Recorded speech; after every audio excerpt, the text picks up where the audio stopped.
Página de abertura.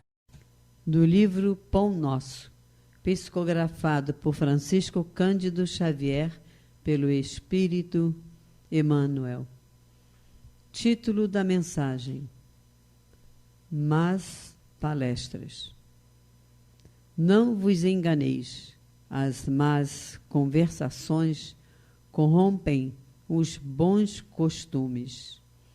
Paulo, primeira epístola aos Coríntios, 15:33. A conversação menos digna deixa sempre o traço da inferioridade por onde passou. A atmosfera de desconfiança substitui imediatamente o clima da serenidade. O veneno de investigações doentias espalha-se com rapidez.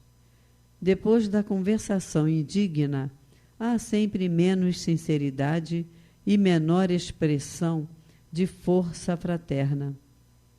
Em seu berço ignominioso nascem os fantasmas da calúnia que escorregam por entre criaturas santamente intencionadas, tentando a destruição de lares honestos. Surgem as preocupações inferiores que espiam de longe, enegrecendo atitudes respeitáveis. Emerge a curiosidade criminosa que comparece onde não é chamada, emitindo opiniões desabridas, induzindo os que a ouvem à mentira e à demência. A má conversação corrompe os pensamentos mais dignos. As palestras proveitosas sofrem-lhe em todos os lugares. A perseguição implacável e imprescindível se torna manter-se o homem em guarda contra o seu assédio insistente e destruidor.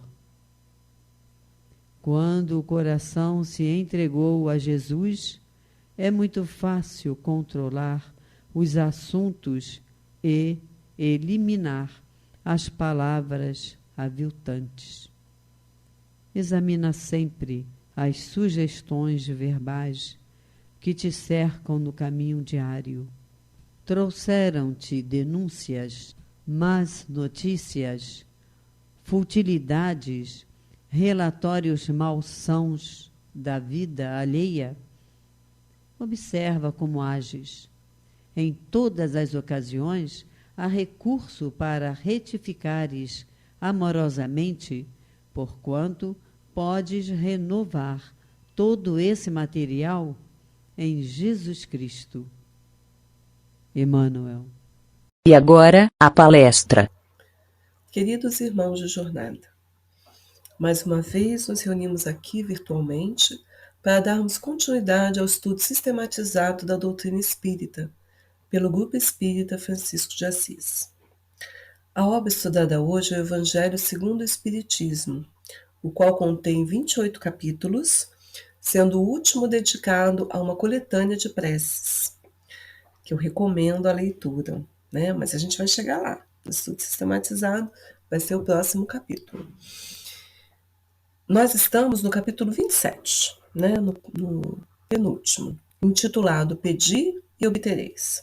Ele é subdividido nos itens qualidade da prece, eficácia da prece, ação da prece, transmissão do pensamento, preces inteligíveis, das preces pelos mortos e pelos espíritos sofredores, instruções dos espíritos, maneira de orar, felicidade que a prece proporciona. Hoje nós vamos estudar o final do subtítulo Ação da Prece, Transmissão do Pensamento, que iniciou semana passada, né, com os itens 9 a 12. Hoje a gente vai estudar do 13 ao 15. E o início do subtítulo Preces Inteligíveis, os itens 16 e 17. Então, nós lembramos que é muito importante buscar acompanhar o estudo, né? Kardec, como pedagogo que era, inspirado também, né, pela espiritualidade superior, ele organizou todo o livro, toda a codificação de uma forma clara e objetiva. Os temas estão organizados de forma ao nosso melhor aprendizado e entendimento, tá? Então, quem puder ouvir continuamente os estudos é muito importante. E nós vamos lembrar também que a prece, que é o tema central do capítulo, é uma invocação mediante a qual o homem entra pelo pensamento em comunicação com o ser a que se dirige, podendo ter por objeto um pedido, que é o mais comum entre nós ainda, infelizmente, um agradecimento ou uma glorificação. Podemos orar por nós mesmos ou por outrem, pelos vivos ou pelos mortos. Então vamos ao item 13. Acedendo ao pedido que se lhe faz, Deus muitas vezes objetiva recompensar a intenção, o devotamento e a fé daquele que ora. Daí decorre que a prece do homem de bem tem mais merecimento aos olhos de Deus e sempre mais eficácia. Porquanto, o homem vicioso e mau não pode orar com o fervor e a confiança que somente nascem do sentimento da verdadeira piedade. Do coração do egoísta, do daquele que apenas de lábios ora, unicamente saem palavras, não os ímpetos da caridade que dão à prece todo o seu poder. Né? É importante orar de coração. Tão claramente isso se compreende que, por um movimento instintivo, quem se quer recomendar as preces de outrem, falo de preferência àqueles cujo proceder sente-se há de ser mais agradável a Deus, pois que são mais prontamente ouvidos. Ou seja, aquela pessoa que procura ter um proceder de equilíbrio, de apaziguamento, né? De não falar mal dos outros, que não desejar mal aos outros, enfim, ele a princípio, quando se pede para alguém rezar, ele vai ser uma pessoa que vai se procurar pedir, né? Diferente daquele que está sempre reclamando, sempre desejando mal para os outros, enfim, que não tem um proceder tão reto e tão equilibrado, né? Muitas vezes que não confia em Deus, ou que declara que não tem fé. O item 14 já trata que, por exercer a prece, Kardec nos esclarece, uma ação magnética, poder-se supor que o seu efeito depende da força fluídica. Mas, entretanto, não é. Exercendo sobre os homens essa ação, os espíritos, que nos influenciam muito mais do que a gente imagina, em sendo preciso, suprem a insuficiência daquele que ora, porque esse magnetismo é nosso, né? Ou agindo diretamente em seu nome, a espiritualidade, ou dando-lhe momentaneamente uma força excepcional, quando julgam digno dessa graça, ou que ela lhe pode ser proveitosa. Ou seja, verificando o sentimento verdadeiro daquele que está orando, a espiritualidade nos auxilia. O homem que não se considera suficientemente bom para exercer salutar ou tão saudável influência, não deve, por isso, deixar de orar, a bem de outrem, com a ideia de que não é digno de ser escutado. Essa consciência de inferioridade constitui uma prova de humildade, sempre grata a Deus que leva em conta a intenção caridosa que o anima. Seu fervor e sua confiança são o primeiro passo para a sua conversão ao bem, conversão que os espíritos bons se sentem felizes em incentivar. Repelida só é a prece do orgulhoso, que deposita fé no seu poder exclusivamente e nos seus merecimentos, e acredita ser-lhe possível sobrepor-se à vontade do Eterno. Né? A gente precisa reconhecer a soberana misericórdia e poder de Deus. Né? Então, assim, nós precisamos confiar em nós mesmos, termos autoconfiança, autoamor, mas, sobretudo, em Deus. Lembrarmos que nada acontece, nenhuma folha cai de uma árvore sem que Deus permita. Que a gente tenha sempre isso em mente. Então, todo bem que acontece, o mesmo mal que nos acontece, não é por acaso, Deus está ciente e nós temos condições de enfrentar. Porque Deus, mais do que justo, é misericordioso. Então, se a gente está passando por um problema, a gente tem condição de enfrentar esse problema e de vencer esse problema. Tá certo? Sempre com fé em Deus. No item 15, Kardec esclarece que está no pensamento o poder da prece, que por nada depende nem das palavras, nem do lugar, nem do momento em que seja feito. Pode-se, portanto, orar em toda parte, qualquer hora, a sós ou com outras pessoas. A influência do lugar e do tempo só se faz sentir nas circunstâncias que favoreçam o recolhimento, ou seja, muitas vezes num horário em que tenha menos barulho, um local que seja mais propício ao recolhimento, né? É mais fácil a concentração e essa interiorização nossa, né? Para a gente poder se ligar de uma forma mais fácil a Deus. Mas pode ser feito em qualquer lugar, no trabalho, na condução, né? No meio de uma confusão ou no silêncio do nosso quarto, por exemplo. Então, a prece em comum, quando ela é feita com o grupo, tem ação mais poderosa quando todos os que oram se associam de coração ao mesmo pensamento e se voltam para o mesmo objetivo, porquanto é como se muitos clamassem juntos e uma só voz. Mas que importa seja grande o número de pessoas reunidas para orar, se cada uma atua isoladamente por conta própria? 100 pessoas juntas podem orar como egoístas, enquanto 2 ou 3, ligadas por uma mesma aspiração, orarão quais verdadeiros irmãos de Deus.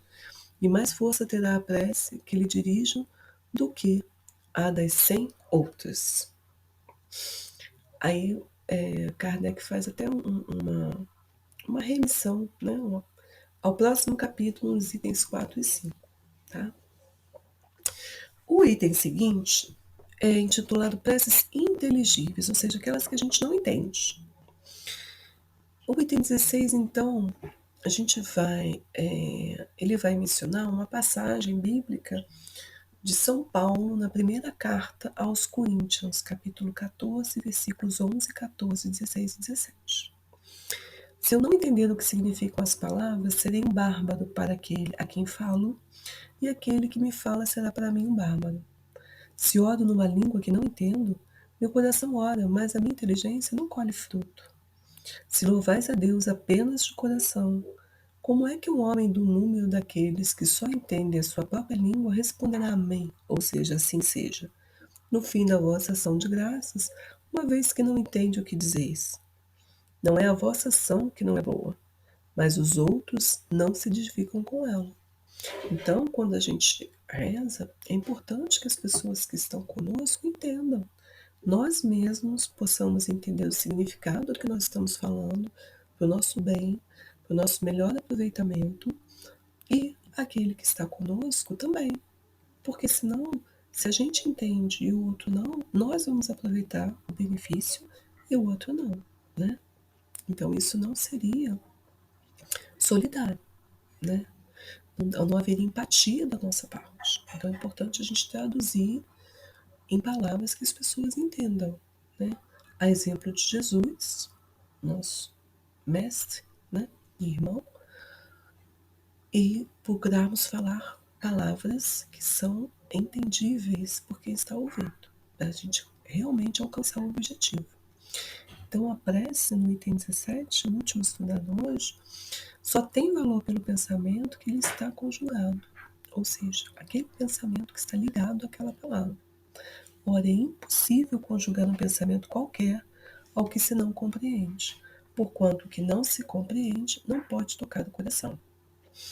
Para a imensa maioria das criaturas, as preces feitas numa língua que elas não entendem não passam de conjugação de palavras que nada dizem ao espírito. Para que a prece toque, preciso se torne que cada palavra desperte uma ideia, e desde que não seja entendida, nenhuma ideia poderá despertar. A gente precisa entender. Será dita como simples fórmula, né, decorada, cuja virtude dependerá do maior ou menor número de vezes que a repitam. Muitos oram por dever, outros mesmo por obediência aos usos, pelos que se julgam quites, né? Fiz a minha parte, desde que tenham dito uma oração determinado número de vezes, ou em tal ou qual ordem. Mas Deus vê o que passa no fundo do coração, lê o pensamento e percebe a sinceridade. Julgar Deus pois, mais sensível à forma do que ao fundo é rebaixá-lo, né? Porque Deus sabe o que vai no nosso coração e na nossa mente. Não adianta falar, a gente precisa sentir e agir de acordo com aquela fala que nós estamos tendo. Assim, irmãos, é importante sempre lembrarmos que pela prece nós obtemos, né, o auxílio dos bons espíritos que vêm nos sustentar em nossas boas resoluções e nos inspirar as melhores ideias para que adquirimos desse modo força moral. Pela prece a gente adquire força. Não é que a prece, o pedir obtereis, a gente vai pedir e vai conseguir o que a gente quer. Não. A gente pede a Deus força, fé e resignação. Porque a gente tem que fazer a nossa parte. Né? A gente precisa ter essa força para nos movermos, né? Para irmos obter, irmos trabalhar por aquilo que a gente está precisando, né? Que a gente está almejando. Então, e assim nós possamos vencer as nossas dificuldades e voltarmos ao caminho, né? Reto, caminho correto, que muitas vezes a gente, ao longo da vida, a gente acaba se afastando, né? A gente acaba errando, caindo. Então a gente precisa ter força para levantar e seguir, e nos corrigir, e reconhecer nosso erro, e pedir perdão, né? Exercitar a nossa humildade, reconhecendo que nós não somos perfeitos, longe disso, muito longe, que a gente possa não julgar o irmão, né? Que a gente possa não julgar as atitudes alheias, porque cada um sabe a sua dor, a sua dificuldade, que a gente possa ter essa empatia com o irmão que erra, né? Porque a gente também erra, nós não estamos no Conselho de Santos, cada um de nós tem as suas dificuldades, né? Então que a gente possa aprender pelo amor e não pela dor, porque de uma forma ou de outra a gente vai aprender. Então que a gente utilize esse recurso maravilhoso da oração para nos fortalecer e para também ajudar aqueles que às vezes a gente tem dificuldade de saber como ajudar, né? Então que a gente possa sempre pedir a Deus força, né, para que Ele nos ajude a ter os melhores propósitos e ações, né, para que a gente possa buscar a nossa transformação moral e dominarmos as nossas más inclinações que ainda temos, aquelas dificuldades, sabe aqueles defeitos que a gente tem, que a gente quer melhorar e a gente acha que não vai conseguir, não, a gente consegue sim, porque todos estamos fadados à perfeição relativa que nos cabe. Todos estamos fadados a sermos felizes. Só que essa felicidade depende de cada um de nós. A felicidade não se constrói com a atitude do outro, com o trabalho do outro, mas com o nosso trabalho, com o nosso melhoramento, com o nosso aprendizado. Então depende do nosso esforço. E às vezes eu sei que a gente fica desanimado, né? A gente fica cansado. Ok, a gente pode, a gente deve parar, respirar fundo, né? Vamos beber uma água e vamos orar. Vamos orar para pedir a Deus essa força, para que a gente possa seguir em frente, para que a gente não desanime, para que a gente confie nele e a gente possa florir no jardim que Deus nos plantou. Que a gente acredite que nada é por acaso e que a gente tem condições de vencer tudo de mal, toda dificuldade, todo sofrimento, né, que a gente está passando e ajudar o irmão, que muitas vezes a gente não está sofrendo, mas a gente está vendo o irmão do lado sofrer, que a gente possa ter a sensibilidade de pelo menos rezar por ele de coração, para que ele consiga se fortalecer e vencer também as dificuldades, né? Então, dessa forma, vamos agradecer a Deus a oportunidade do estudo, pedir esse fortalecimento, a inspiração no bem, que a gente possa aos poucos só pedir, só almejar e só realizar o bem nas nossas vidas, né? E de quem está conosco, de tudo que nós pudermos. Graças a Deus, até o próximo estudo.